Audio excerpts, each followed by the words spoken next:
Hi hello ನಮಸ್ಕಾರ friends. ಎನ್ಪಿಗೆ ಸ್ವಾಗತ. ಎಎಚ್ವಿಎಸ್ ಕರ್ನಾಟಕದಲ್ಲಿ ನೇಮಕಾತಿ ಶುರುವಾಗಿದೆ. ಹುದ್ದೆ ಹೆಸರು ಬಂದು ವೆಟರ್ನರಿ ಆಫೀಸರ್. ಒಟ್ಟು ಹುದ್ದೆಗಳು 120 ಆಗಿರುತ್ತೆ. ಉದ್ಯೋಗ ಸ್ಥಳ ಬಂದು ಕರ್ನಾಟಕದಲ್ಲೇ ಆಗಿರುತ್ತೆ. ವಿದ್ಯಾರ್ಥಿಗೆ ಬಂತು ಅಂದ್ರೆ ಯಾವುದೇ ಮಾನ್ಯತೆ ಪಡೆದಿರುವಂತಹ ಮಂಡಳಿ ಅಥವಾ ವಿಶ್ವವಿದ್ಯಾಲಯದಲ್ಲಿ BSc ಅನ್ನು ಪೂರ್ಣಗೊಂಡಿರಬೇಕಾಗಿರುತ್ತೆ. ಇನ್ನು ವಯೋಮಿತಿಗೆ ಬಂತು ಅಂದ್ರೆ ಕನಿಷ್ಠ 18 ವರ್ಷ ಮತ್ತು ಗರಿಷ್ಠ 35 ವರ್ಷದ ಒಳಗಿರುವಂತಹ ಅಭ್ಯರ್ಥಿಗಳು ಈ ಕೆಲಸಕ್ಕೆ ಅಪ್ಲೈ ಮಾಡಬಹುದಾಗಿರುತ್ತೆ. ವಯಸ್ಸಿನ ಸಡಿಲಿಕೆ ಬಂದು 2A, 2B, 3A, 3B OBC ಅಭ್ಯರ್ಥಿಗಳಿಗೆ 3 ವರ್ಷಗಳ ಸಡಿಲಿಕೆ, SC ಮತ್ತು ST ಅಭ್ಯರ್ಥಿಗಳಿಗೆ 5 ವರ್ಷಗಳ ಸಡಿಲಿಕೆ ಇರುತ್ತದೆ.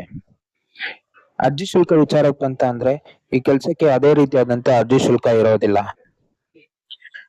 ವೇತನ ಶೈಲಿ ಬಂದು ಪ್ರತಿ ತಿಂಗಳಿಗೆ 52,650 ರೂಪಾಯಿವರೆಗೂ ವೇತನವನ್ನು ನೀಡಲಾಗುತ್ತದೆ. ಆಯ್ಕೆ ವಿಧಾನ ಬಂದು ಲಿಖಿತ ಪರೀಕ್ಷೆ ಮತ್ತು ನೇರ ಸಂದರ್ಶನದ ಮೂಲಕ ಆಯ್ಕೆಯನ್ನು ಮಾಡಿಕೊಳ್ಳಲಾಗುತ್ತದೆ.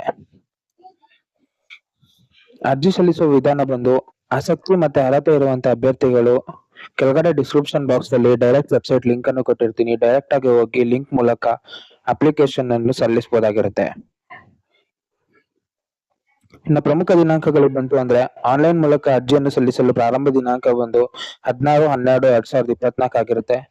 ಆನ್ಲೈನ್ ಮೂಲಕ ಅರ್ಜಿ ಸಲ್ಲಿಸಲು ಕೊನೆಯ ದಿನಾಂಕ ಬಂದು 25/12/2024 ಆಗಿರುತ್ತೆ.